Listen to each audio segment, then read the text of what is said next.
നമസ്കാരം, ഇൻസൈഡിലേക്ക് സ്വാഗതം. ഒരു സിനിമ ഇറങ്ങിയതിന് പിന്നാലെ ഇപ്പോൾ എന്തൊക്കെയാണ് നടക്കുന്നത് എന്നുള്ളതാണ്.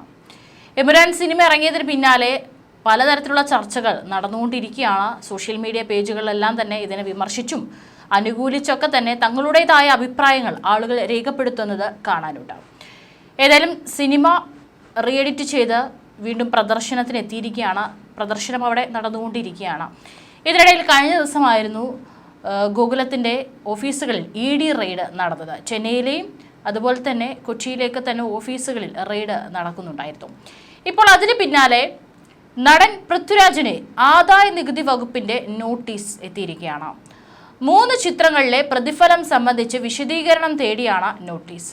കടുവ, ജനഗണമന, ഗോൾഡ് എന്നീ സിനിമകളുടെ പ്രതിഫലം സംബന്ധിച്ച വിവരങ്ങൾ നൽകണമെന്നാണ് വകുപ്പ് ആവശ്യപ്പെട്ടിരിക്കുന്നതെന്ന് റിപ്പോർട്ടുകൾ പുറത്തുവരുന്നു. ഈ ചിത്രങ്ങളിൽ അഭിനേതാവെന്ന നിലയിൽ പൃഥ്വിരാജ് പ്രതിഫലം വാങ്ങിയിരുന്നു.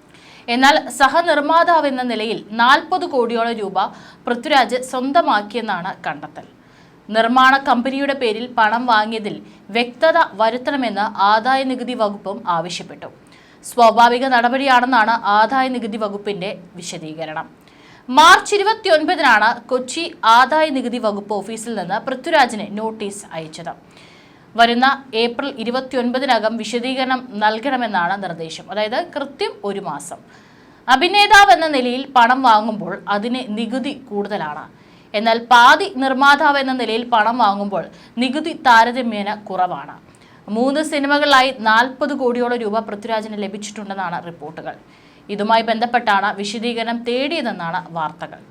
നേരത്തെ പൃഥ്വിരാജിനോട് ആദായ നികുതി വകുപ്പ് വിശദീകരണം ചോദിച്ചതായി വാർത്തകൾ വന്നിരുന്നു. ഇത് പൃഥ്വിരാജ് നിഷേധിക്കുകയും ചെയ്തിട്ടുള്ളതാണ്. പുതിയ വാർത്തകളോട് നടൻ ഇതുവരെ പ്രതികരിച്ചിട്ടില്ല. വിശദീകരണം ചോദിച്ചിരിക്കുന്ന 3 സിനിമകളും 2022-ൽ പുറത്തിറങ്ങിയവയാണ്. ഈ ചിത്രങ്ങളിലെ വരുമാനവുമായി ബന്ധപ്പെട്ട് മുൻപും വിശദീകരണം തേടിയിട്ടുണ്ടെന്നാണ് IT വകുപ്പിൽ നിന്നുള്ള വിശദീകരണം. മാർച്ചിൽ ഒരു സാമ്പത്തിക വർഷം അവസാനിക്കുന്നതിന്റെ ഭാഗമായാണ് വീണ്ടും ഇക്കാര്യത്തിൽ വിശദീകരണം തേടിയതെന്നാണ് വകുപ്പ് വ്യക്തമാക്കുന്നത്. ഇമെയിൽ വഴിയാണ് നോട്ടീസ് അയച്ചത്. നേരിട്ടോ അല്ലാതെയോ മറുപടി നൽകാനാണ് നിർദ്ദേശമെന്നും വാർത്തയിൽ പറയുന്നുണ്ട്. എമ്പുരാൻ സിനിമാ വിവാദങ്ങളുമായി ബന്ധപ്പെട്ടാണ് ഈ നോട്ടീസും ചർച്ചയാകുന്നത് എന്നുള്ള വിമർശനവും ഉയരുന്നുണ്ട്. പൃഥ്വിരാജ് സുകുമാരൻ സംവിധാനം ചെയ്ത എമ്പുരാൻ വിവാദങ്ങൾക്ക് പിന്നാലെയാണ് നടന് ആദായ നികുതി വകുപ്പിന് നോട്ടീസ് അയച്ചിരിക്കുന്നത്. എമ്പുരാൻ ചിത്രത്തിന്റെ വിതരണക്കാരായ ഗോകുലം മൂവീസ് ഉടമ ഗോകുലം ഗോപാലിന്റെ സ്ഥാപനങ്ങളിലും ED റെയ്ഡ് നടക്കുന്ന പശ്ചാത്തലത്തിൽ തന്നെയാണ് ചിത്രത്തിന്റെ സംവിധായകനായ പൃഥ്വിരാജിനെതിരെയുള്ള നീക്കവുമെന്നത് ശ്രദ്ധേയമാണെന്നും മാത്രം ഈ റിപ്പോർട്ടുകളടക്കം പുറത്തുവിട്ടിട്ടുണ്ട്. ഇത് മാത്രമല്ല, ഗോകുലം ഗോപാലത്തിന്റെ എല്ലാ ഓഫീസുകളിലും റെയ്ഡ് നടക്കുമ്പോൾ അവിടെയും പറഞ്ഞിരുന്നത് എമ്പുരാന്റെ സിനിമയുമായി ബന്ധപ്പെട്ടോ അല്ലെങ്കിൽ അതിന്റെ എഫക്റ്റിലോ ചെയ്യുന്ന കാര്യങ്ങളല്ല. ഇതിനു മുൻപും ഉയർന്നു വന്നിട്ടുള്ള പല സംശയങ്ങളുടെയും ഭാഗമായിട്ടാണ് ഈ റെയ്ഡ് നടക്കുന്നതെന്നാണ്. ഇപ്പോൾ ഇവിടെയും പൃഥ്വിരാജിന് ഇൻകം ടാക്സ് നോട്ടീസ് അയച്ചതിന് പിന്നിലും സിനിമയുമായി ബന്ധപ്പെട്ടിട്ടുള്ള മറ്റൊന്നുമല്ല. ഇതിനു മുൻപ്, അതായത് എമ്പുരാൻ സിനിമയുമായി ബന്ധപ്പെട്ടിട്ടുള്ള ഒരു കാര്യവുമല്ല. ഇതുമായി ബന്ധപ്പെടുത്തി കൂട്ടി വായിക്കേണ്ടതില്ല. ഇത് 2022-ൽ പുറത്തിറങ്ങിയിട്ടുള്ള അദ്ദേഹത്തിന്റെ സിനിമയും അതിൽ നിന്ന് വാങ്ങിയിട്ടുള്ള സാമ്പത്തിക പ്രതിഫലത്തെ കുറിച്ചിട്ടുള്ള അന്വേഷണമായിട്ടാണ് ഇൻകം ടാക്സ് വിലയിരുത്തുന്നത്. ഈ എല്ലാത്തിലും ഇപ്പോൾ വാർത്തകൾ വന്നുകൊണ്ടിരിക്കുകയാണ്.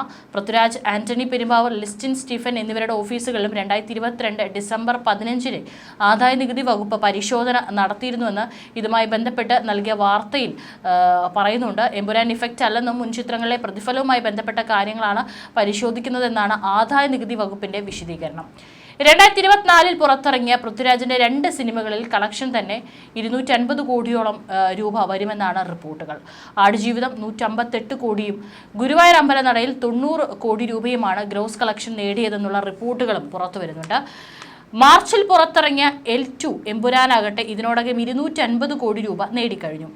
ഇതിൽ നിന്നെല്ലാം താരത്തിന് വന്നു ചേർന്ന വരുമാനവും ലാഭവും കൂടി കണക്കിലെടുക്കുമ്പോൾ അദ്ദേഹത്തിൻ്റെ ആസ്തി എത്രത്തോളം ഉണ്ടാകുമെന്നുള്ളത് വ്യക്തമാണ്.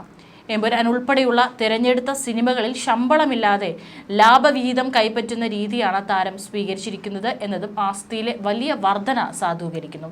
അഭിനേതാവ്, സംവിധായകൻ, നിർമ്മാതാവ് എന്നിങ്ങനെ ബഹുതലങ്ങളിൽ ദേശീയ ശ്രദ്ധ നേടിയ വിജയമാണ് പൃഥ്വിരാജിൻ്റേത്. 2002 നന്ദനം എന്ന രഞ്ജിത്ത് ചിത്രത്തിലൂടെ അപ്രതീക്ഷിതമായായിരുന്നു സിനിമയിലേക്കുള്ള അരങ്ങേറ്റം. അത് വിജയമായതോടെ തിരിഞ്ഞു നോക്കേണ്ടി വന്നില്ലെന്ന ക്ലീഷേ സ്റ്റേറ്റ്മെന്റ് പൃഥ്വിരാജിന്റെ കേസിൽ ലംഘിക്കപ്പെടുകയാണ്. നിലപാടുകളിലെ കാർക്കശ്യത്തിൽ പലരുടെയും അപ്രീതിക്കും ബഹിഷ്കരണ ആഹ്വാനങ്ങൾക്കും പാത്രമായെങ്കിലും കരിയറിനെ കുറിച്ചുള്ള കൃത്യമായ കാഴ്ചപ്പാടാണ് പൃഥ്വിരാജിനെ വിജയത്തിലേക്ക് നയിച്ചത്. അതേസമയം നടൻ പൃഥ്വിരാജ് സുകുമാരന് ആദായ നികുതി വകുപ്പ് നോട്ടീസ് ലഭിച്ചെന്ന് സ്ഥിരീകരിച്ചിരിക്കുകയാണ്. നടിയും പൃഥ്വിയുടെ അമ്മയുമായ മല്ലിക സുകുമാരൻ മകൻ തെറ്റ് ചെയ്തിട്ടില്ലെന്നും അന്വേഷണത്തെ ഭയക്കുന്നില്ലെന്നും മല്ലിക സുകുമാരൻ പ്രതികരിച്ചിരുന്നു. എമ്പുരാൻ സിനിമയുമായി ബന്ധപ്പെട്ടും പൃഥ്വിരാജിനെ അനുകൂലിച്ച് രംഗത്ത് വന്നത് അമ്മയായ മല്ലിക സുകുമാരനായിരുന്നു. പൃഥ്വിക്കായി വലിയ പ്രതിരോധ മല്ലിക ഉയർത്തുകയും ചെയ്തിരുന്നു. എമ്പുരാൻ വിവാദത്തിൽ പൃഥ്വിരാജിനെ കല്ലെറിയുന്നത് എന്തിനെന്ന് മല്ലിക സുകുമാരൻ ചോദിച്ചിരുന്നു. തിരക്കഥ എല്ലാവരും കണ്ടതാണ്. സീൻ നമ്പർ 1 മുതൽ പല ആവർത്തി വായിച്ചതിന് ശേഷമാണ് ചിത്രത്തിന്റെ ഷൂട്ടിംഗ് തുടങ്ങിയത്. ഒരു സംഘടനയുടെയും സംഘത്തിന്റെയും പേര് പറഞ്ഞ് പേടിപ്പിക്കേണ്ടതില്ലെന്നും അവർ കൂട്ടിച്ചേർത്തു. ആരുമില്ലാത്ത അനാഥ അവസ്ഥയിലാണ് മല്ലിക സുകുമാരനും കുടുംബവുമെന്നും ആരും ധരിക്കരുത്. ഇപ്പോഴത്തെ ഈ പ്രകമ്പനം കൊള്ളിക്കുന്ന രീതിയിൽ സംസാരിക്കുന്ന ചെറുപ്പക്കാരുടെ നേതാക്കന്മാർ ജീവിച്ചിരുന്ന കാലത്ത് ഈ ഭൂമിയിലുള്ളതാണ് മല്ലിക സുകുമാരൻ. അതുകൊണ്ട് തന്നെ കാര്യങ്ങൾ പറയുമ്പോൾ പഠിച്ച് സംസാരിക്കണമെന്നും അവർ പറഞ്ഞിരുന്നു. പൃഥ്വിരാജിന് ആരെയെങ്കിലും ചതിക്കുന്നതിൻ്റെയോ ഒരു പ്രസ്ഥാനത്തിൽ നിന്നോ രാഷ്ട്രീയ പാർട്ടിയിൽ നിന്നോ ഒരു പൈസ വാങ്ങേണ്ടതിൻ്റെയോ ആവശ്യമില്ല. അങ്ങനെയൊന്നും ഞങ്ങളെ ആരും പേടിപ്പിക്കേണ്ട. പൃഥ്വിരാജിനെതിരായ ആരോപണമല്ല ഇതെല്ലാം പറയാൻ ആരോ പണം കൊടുത്തിരിക്കുകയാണ്. എമ്പുരാൻ ഫിലിം മേക്കർ പൃഥ്വിരാജ് അല്ല. ഫിലിം മേക്ക് ചെയ്യണമെന്ന് പറഞ്ഞ് കാശുള്ളവർ പൃഥ്വിരാജിനെ വിളിച്ചു. സംവിധാനം ചെയ്യണം, ലൂസിഫറിന്റെ 2ാം ഭാഗം എടുക്കണമെന്ന് പറഞ്ഞപ്പോൾ കിട്ടിയ വലിയ അവസരം പരമാവധി വിനിയോഗിച്ചു. തിരക്കഥ എഴുതിയാളും പണം മുടക്കുന്നയാളും പ്രധാന നടനായ മോഹൻലാലുമായും എത്രയോ ആഴ്ചകൾ ചർച്ച ചെയ്താണ് തീരുമാനം എടുത്തതെന്നും മല്ലിക പറഞ്ഞിരുന്നു. മേജർ രവിയുടെ പോസ്റ്റ് കണ്ടപ്പോൾ വല്ലാത്ത വിഷമം തോന്നിയെന്നും അതിനാലാണ് പ്രതികരിച്ചതെന്നും മല്ലിക സുകുമാരൻ പറഞ്ഞു. മോഹൻലാൽ ഒരു പോസ്റ്റ് ഇട്ടാൽ ഒരു സംവിധായകൻ എന്ന നിലയിൽ അത് ഷെയർ ചെയ്യേണ്ടത് ഒരു മര്യാദയാണെന്നും അവർ കൂട്ടിച്ചേർത്തു.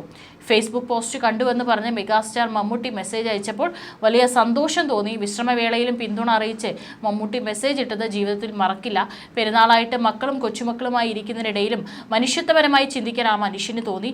മറ്റാർക്കും അത് തോന്നിയില്ലെന്നും മറ്റാരും മെസ്സേജ് അയച്ചില്ലെന്നും മല്ലിക സുകുമാരൻ എമ്പുരാൻ വിഷയത്തിൽ പ്രതികരിച്ചത് ഇങ്ങനെയായിരുന്നു. ഏതായാലും വിവാദങ്ങൾ ഇപ്പോൾ ഇങ്ങനെ കത്തി നിൽക്കുന്നതിനിടയിലാണ് ഇപ്പോൾ പൃഥ്വിരാജിനും ഇൻകം ടാക്സ് ഓഫീസ് നോട്ടീസ് അയച്ചിട്ടുള്ളത്. താരം ഇതുവരെയായിട്ടും പ്രതികരിച്ചിട്ടില്ല. അല്ലെങ്കിലും ഈ ഒരു എമ്പുരാൻ വിഷയം വന്നപ്പോഴും പൃഥ്വിരാജ് സുകുമാരൻ പ്രതികരിച്ചിട്ടില്ലായിരുന്നു. നടൻ മോഹൻലാൽ പങ്കുവച്ചിട്ടുള്ള ഖേദപ്രകടനം നടത്തിയിട്ടുള്ള ഒരു പോസ്റ്റ് ഷെയർ ചെയ്യുക മാത്രമാണ് ഉണ്ടായിട്ടുള്ളത്. പിന്നീട് അദ്ദേഹം സിനിമയുമായി ബന്ധപ്പെട്ടിട്ടുള്ള പല ക്യാരക്ടർ പോസ്റ്ററുകളെല്ലാം തന്നെ പങ്കുവയ്ക്കുന്നുണ്ട്. പക്ഷേ വിവാദങ്ങളോട് അദ്ദേഹം ഇതുവരെയായിട്ടും പ്രതികരിച്ചിട്ടില്ല.